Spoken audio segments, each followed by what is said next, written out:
Top of the morning to you. This is Monday with Friday, preparing you for a better week ahead. Too many people in the world are hungry. A United Nations report estimates that as high as 828 million people face food insecurity worldwide. What this means statistically is that each time you count 9 people in the world, the 10th person will be hungry. The same statistics say that 2.3 billion people globally experienced moderate to severe food insecurity in 2024, while 3.1 billion people cannot afford a healthy diet. Most of the world's hungry people are children, infants, and the elderly, the most vulnerable humans generationally. For reasons I won't elaborate, there was a period back in my childhood when I went a whole month hungry. I practically invited myself to the homes of some of my church friends to have Sunday dinner, and I went to school all month long hungry, a month during which I had some major examinations to write, most of which I failed. I remember collapsing at the front door one evening after walking the 2 miles from school, having walked the 2 miles to school that morning, since I also had no money for taxi or bus fare. That was 1 month. And because I had had the occasional meal during that month, I would not exactly call that starvation. I cannot source the statistics for people starving or for how long they starve, and I don't like that these statistics lump together the hungry with the starving, for the two are not exactly the same. Back in 1983, just as I was beginning my career, I read the same source, the United Nations Food and Agriculture Organization, who said back then that the California Valley all by itself had the capacity to produce enough food for the entire world. That blew my mind, and it shaped how I understood ministry and what I had to do and how I had to speak to people.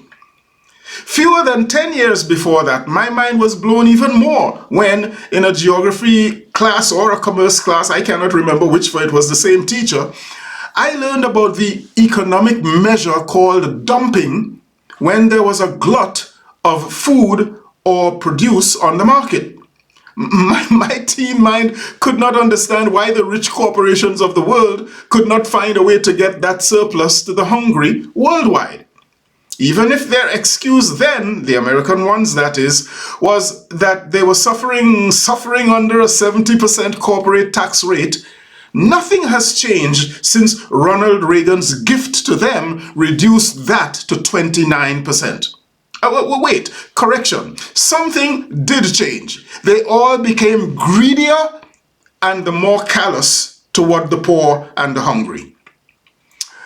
This leads me to a nonsense that I have heard once too many times in my life. There are those self-righteous religious people, among whom are mostly Americans, who seem to see socialism behind every bush when governments are lobbied to ensure that nobody goes hungry. Such people are frequently heard saying, "Oh, the government isn't to feed the poor, it is the church that should do that."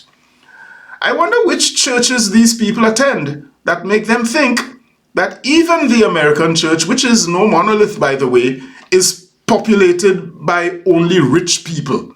For a great number of American church folk I know are not rich people. You shift to the Caribbean or to the global south, and the vast majority of church people are simply dirt poor. The church is too busy, struggling to feed even its own self.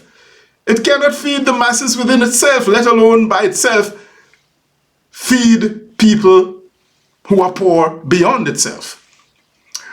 At any rate, it is not churches per se that create the policies and politics that create poverty and hunger. No, it is governments. And admittedly, some of those policies are informed by bad faith, bad religion, and utterly bad theologies. What a paradox.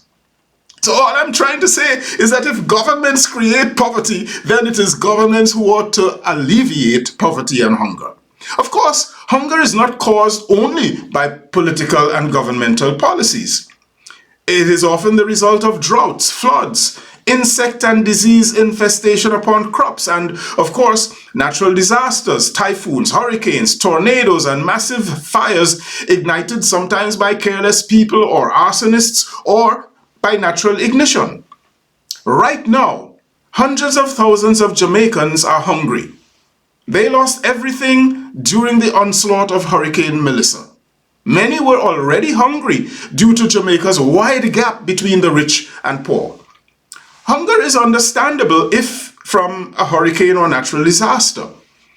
Right now, thousands of Gazans are still suffering catastrophic levels of starvation and famine due to a human hurricane named Benjamin Netanyahu, enabled by an American crook for president. This kind of hunger is unacceptable, and this kind of evil should be prosecuted to the full extent of the law. Right now, almost 42 million Americans, 12% of the population, are probably going hungry now or have been hungry for the past 2 weeks as their Supplemental Nutrition Assistance Program SNAP checks are halted due to a government shutdown. Now let us be very clear about some things. One, the government has the money right now to continue paying for this program, shutdown or no shutdown. There's a fund set up precisely for this kind of emergency.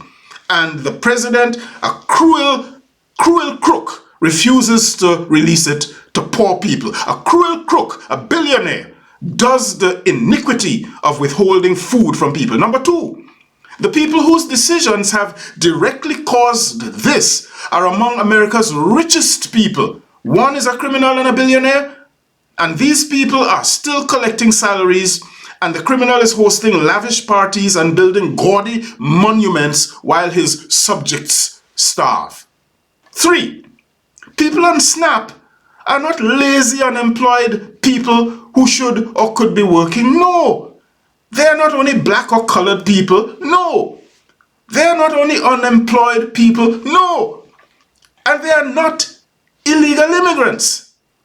In fact, according to one of my friends, a former parishioner who did some food distribution recently, quote, every person had to provide a photo ID and matching SNAP card that matched the person presenting them.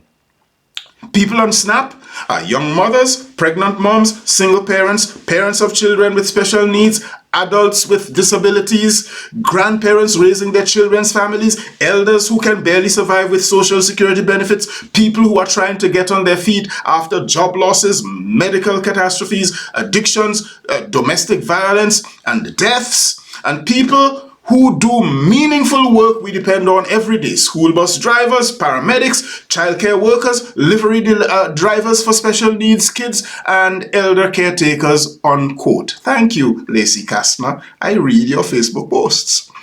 Finally, I wish I could quantify how many people have gone hungry or even dead due to the cancellation of USAID. Cancelled by the world's first trillionaire, Elon Musk, enabled, encouraged with the greatest of indifference by the first United States president who is a convicted criminal. One statistic says that over 400,000 people have already died. Another indicates that over 92 million people worldwide benefited from USAID over the past 2 decades.